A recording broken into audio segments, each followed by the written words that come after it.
this video, I want to talk about the optimization flow of your PPC. So basically, weekly and monthly optimization practices for PPC and how to go through them. So I broke everything down in other modules, but in this one, I kind of want to tie it all in together in a visual. And so you can see exactly what you should be doing every single week, every single month. Let's jump right in. You can see here, I built a flow chart for you guys to kind of understand. Now, from the launch of campaigns, there's a few things that we need to do. After launching campaigns, so let's say you just launched your campaigns, 7 days later, or however long it takes for you to accumulate some data, you're going to go and download the bulk sheet. And we're going to cover obviously the bulk sheet in the bulk sheet module, but you want to identify the sales drivers, the main sales drivers, and you also want to identify which keywords are profitable and not profitable. The ones that are profitable, you might want to increase the bids or keep them the same. Ones that are not profitable, you might want to lower down the bids.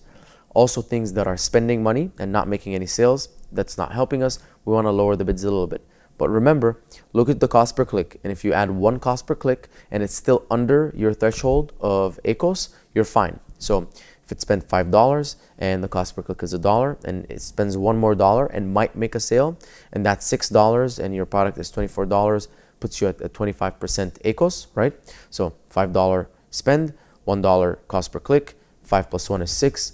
6 divided by 24, the price of your product, is 25%. That's your ACoS. So if 25% is fine, keep it. If that number is actually 50% and you're like, that's too much, lower the bid. Stop spending so much money on it. Next, I'm going to scroll down and talk about search terms. So we're going to identify all of the profitable search terms and launch them. Now, before you do this, there's one thing you have to ask yourself. Am I happy with how much money I'm spending right now, or do I need to cut down on my spending? If your answer is you need to cut down, this is not the right time to do this. So if you're spending $100, making $300 in sales, and you think, maybe I should launch some more profitable search terms, I would say first, look at other optimizations that reduce your spend before spending more money on new campaigns. Because here's what's going to happen. You're going to extract those profitable search terms. You're going to launch them in campaigns. Part of them will be profitable. Other parts will not be. But you are going to have to spend money on all of them. And during that process, you will spend money. And if you're already unhappy with how much money you're spending now, it might not be the right time. But if it is the right time and you're happy, or you feel like you've done everything with your current PPC campaigns, it's time to launch new campaigns and hopefully use those profitable search terms to generate more profit and more sales through the new search terms. Another thing that I want to cover is irrelevant search terms. So we talked about negatives in the other module, but this is one thing that you have to also be careful about. If you write your listing really, really, really well, you should be fine. However, sometimes Amazon will show you for irrelevant search terms. When you just launch, because Amazon doesn't fully know what your product is, you want to check the search term report and identify any irrelevant search terms. So these are search terms where they're like that vaccine card holder, right? If I'm selling a credit card holder and the keyword vaccine pops up, that's irrelevant. If I'm selling a hair supplement and the keyword fur pops up, that's irrelevant. And there are so many other examples of this where whatever you're selling, a keyword could pop up, it's not relevant. So let's have a strict auditing process where we're adding those negatives quickly so we're not spending money on anything that we don't need to, because every dollar counts. Next up, we're going to actually identify negatives in auto broaden phrase. So these are not irrelevant search terms. These are search terms that are in auto broaden phrase. We can't lower the bids on them, right? We'd have to lower the entire keyword's bid, but we want to add them as negatives because they haven't performed.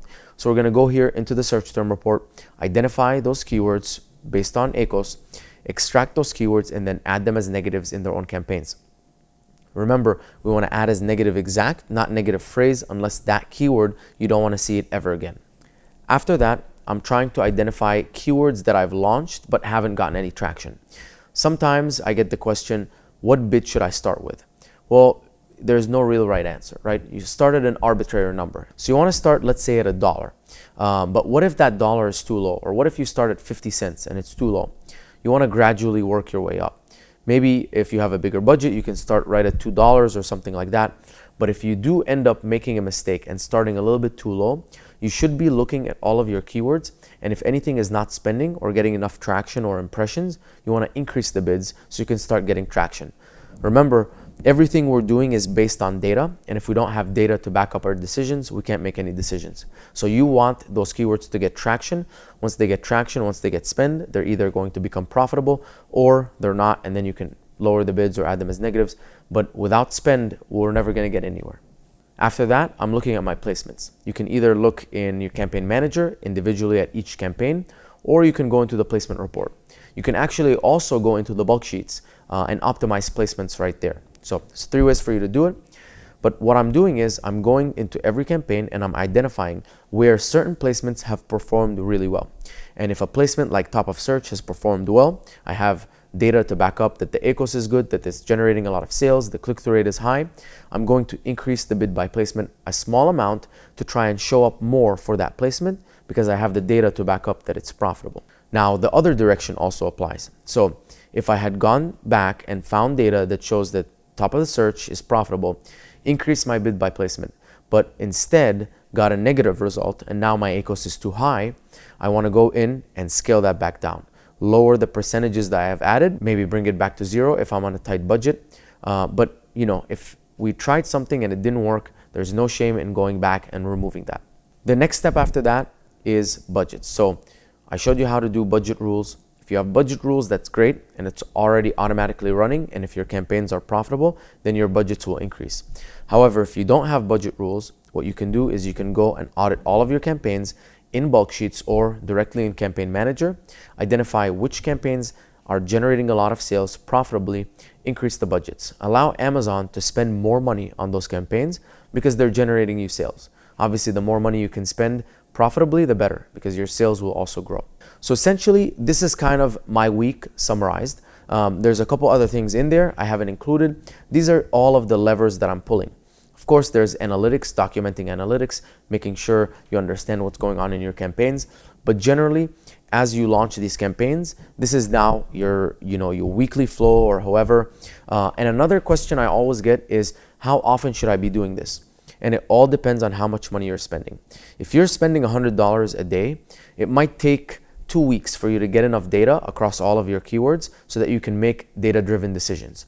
However, if you're spending $1,000 a day, you might only need 5 days to get that same amount of data, and you can start making decisions and saying, this keyword spent too much money, let's lower it. This keyword is profitable, let's launch it, and so on and so forth. So it all depends on how much money you're spending.